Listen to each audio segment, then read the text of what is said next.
Hey guys, no, how's it going, guys? Hey guys, welcome to Pod Boys Safety. No, hey guys, it's Pod Boys. Welcome. Hey guys, welcome to Pod Boys. Safety is number one priority. No, hey guys, it's Pod Boys here. Hey guys, it's Pod Boys here.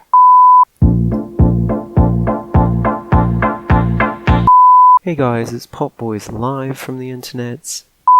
Hey guys, it's Pop Boys live from the internets. Today I'm going over a really fascinating story, actually reported by Reuters a couple of days ago on Saturday. It says Austrian authorities seeking Hitler double seen around birthplace. So seriously, and this isn't the first time that they've apparently seen Hitler's double. And it's a young Hitler as well. They think he's between 25 and 30. But yeah, apparently Austrian authorities are investigating reports of this man who's appearing in public in Adolf Hitler's birthplace as the Nazi leader's double, including his, distinctive mustache, the haircut, and the clothing. I wouldn't be surprised if he's doing the Hitler march as well. I've often seen this gentleman in Brno and wonder if this means something. Apparently this was quoted from a local resident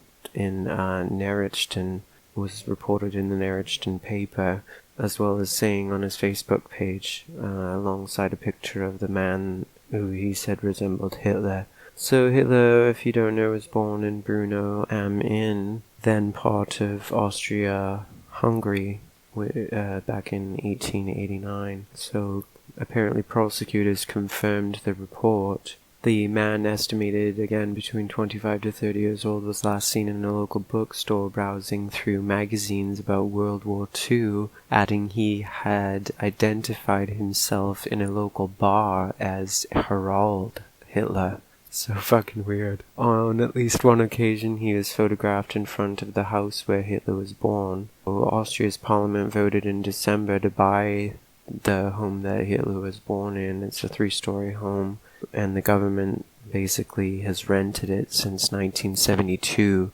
to control how it's used. So glorifying Hitler or the Nazis is of course a crime in Austria, which Nazi Germany annexed in 1938. Pretty wild story. A lot of people avoid the topic of the Nazis and Hitler, except when they're slandering people, then they'll call them Nazis or Hitler. I don't know if you've heard, a lot of people have been calling Donald Trump supporters Nazis or Hitler, and it's completely ridiculous and unfounded, and the people that are doing that really need to consider their words carefully and what they're doing, because there's a lot of people around the world that obviously take this topic very seriously, and again, there's countries that it's illegal to actually speak in a positive light about these people. So again, most people avoid the topic of the Nazis and Hitler, so they don't do a lot of research and they don't actually look into these characters. And by the way, I'll attach a link of the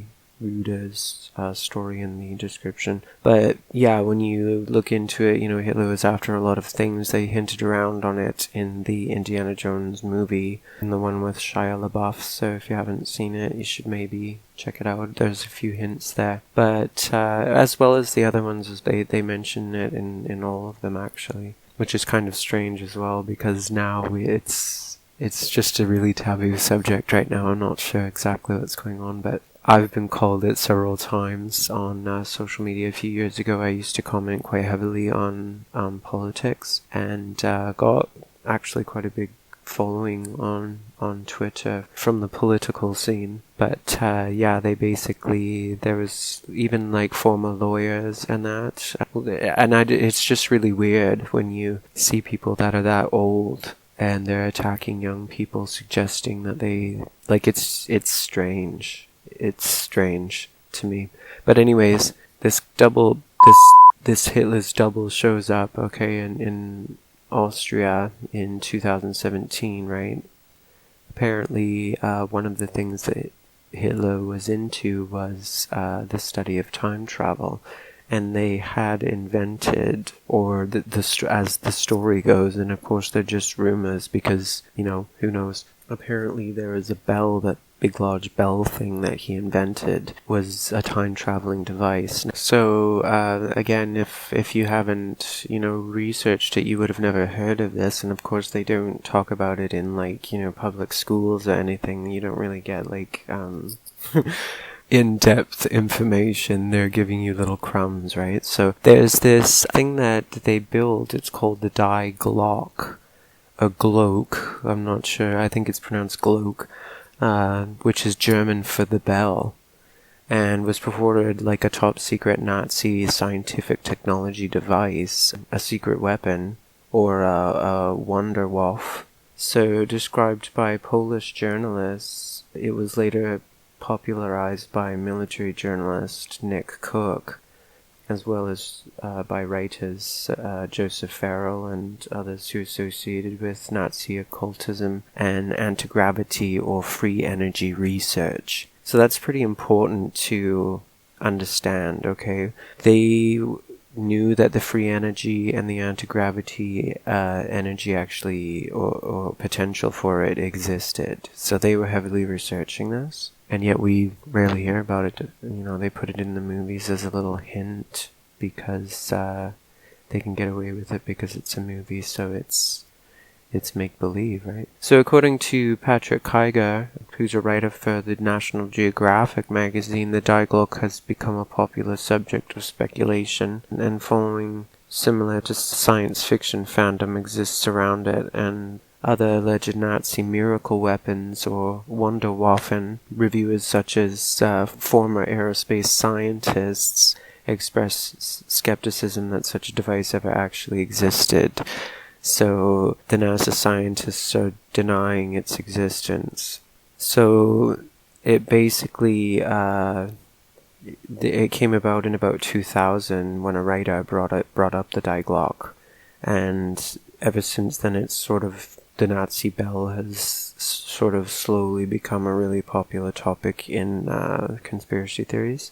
How it goes is they invent the bell, they use it, and it creates like wormholes, it can teleport, and it can also time travel. So there's different theories about what it does. Okay, so that's been the most speculated thing, like is it a time travel device? There's other theories that suggest that what it does is it takes a player. So say if we were all actually in a game, right, and this was a simulation, like kind of like the Matrix sort of thing. The player could then use the bell to be elevated to another level.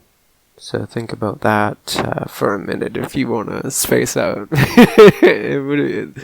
That's a trip. A device that would take the player to a different level. Anyways, they create the bell, then they take down Hitler. They apparently kill him even though there's no body. And then the bell mysteriously disappears, but then suddenly, like I think it was 20 years later, it shows up. Like they actually find it. And so the theory is that it had actually time traveled to the future, and that's why nobody had ever found it before. And now you have the Hitler body double of a man of 25 to 30-year-old Adolf Hitler is now showing up around his birthplace, and actually like around his house, being photographed in front of where he was born and where he grew up and remained his family home, which is now owned by the government, apparently rented by the government, used by the government, the same government that forbids any glorifying of Hitler or the Nazis, or basically any, positive talk, rather than just the usual, slander, are actually protecting this building. So it kind of makes you wonder as well, why are they protecting this building? What's the deal? They could say that it's a heritage building or whatever, but if you wanted society to forget atrocious things, which is virtually how you would eliminate it, right? Because it wouldn't even come into people's minds if it wasn't brought up. Why is it still there? Anyways, thanks for watching, guys. Not sure if this video went where I wanted it to, but I just thought this story about the Hitler body double showing up at his home was weird. Anyways, attach the link in the description. Thanks for watching. Like, subscribe, comment, and we'll talk to you next time.